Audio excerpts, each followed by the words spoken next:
ఆ రోజు ఏదో ఇంగ్లీష్ లో డైలాగ్ చెప్పావు ఏంటి? Metro pillar 2 3 4 mixed fraction of socialised munching with alcohol socialised అంటే కమిటీ హాల్ మిక్సరైజేషన్ అంటే మిక్చర్ మందు తీసుకొని మెట్రో పిల్లర్ 2 3 2 4 కాడికి వచ్చేయండి నా కొడక ఈ తెలివేదో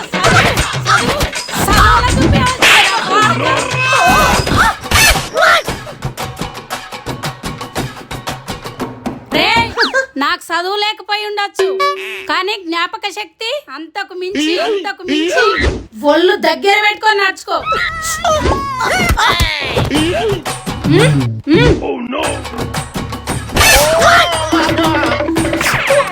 ఒక్కొక్కసారి తలుచుకుంటూ చచ్చిపోవాలనిపిస్తుంది. సరే బతుకు బతకాలి. ప్లీజ్ సబ్స్క్రైబ్ చేసుకోండి.